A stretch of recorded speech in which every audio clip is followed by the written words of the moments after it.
I want to ask you first, I think, about what's happening with Saudi Arabia, because I've just spent 7 days in the country. We had this edition, this MSCI Emerging Markets Inclusion, a lot of excitement there about what's going to happen next.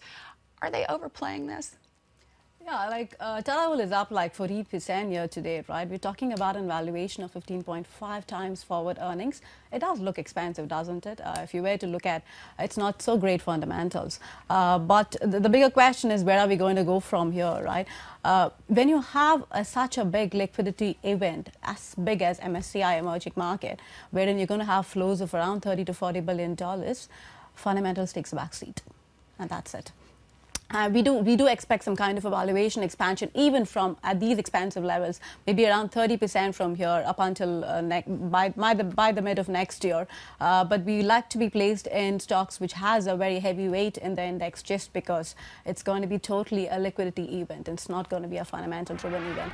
In the near term and the short term, we do expect some kind of choppiness or a jittery market reaction, and that's mainly because valuations have gone so much ahead of fundamentals. So we expect some kind of profit taking from local investors and institutions exactly around the earnings season, I would say. Okay, so when we talk about what's happening with the Tadawul right now, you can't talk about that without asking the question of when this Aramco IPO is really going to actually come to fruition. And of course, there are a lot of conversations being held in the background, a lot of background noise about whether or not this is going to list in New York inevitably, or if really they're just going to try and keep it inside Saudi Arabia, open up to the Chinese, other investors. What's your take on that?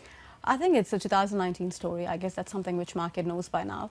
I guess the domestic listing is back on the agenda, which was not there initially. But I guess Saudi has really done a lot of nitty-gritties in making sure that it gets successfully listed in Tadawul.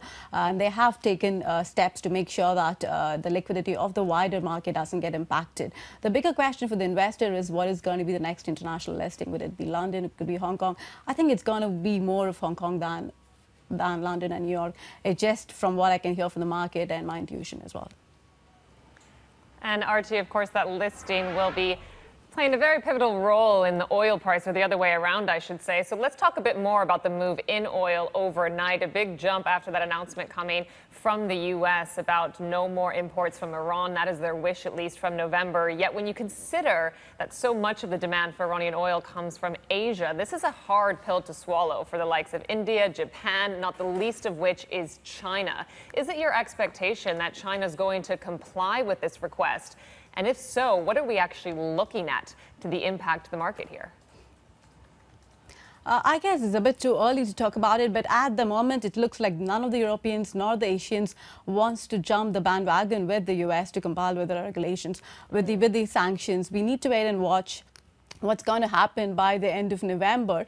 But it's if they remain on a very firm footing on not to compel with it, then it means that we probably might not see a lot of reduction in the crude production by Iran. It could be between 300-ish to 500,000 barrels that will actually decline, which can be easily offset, I guess.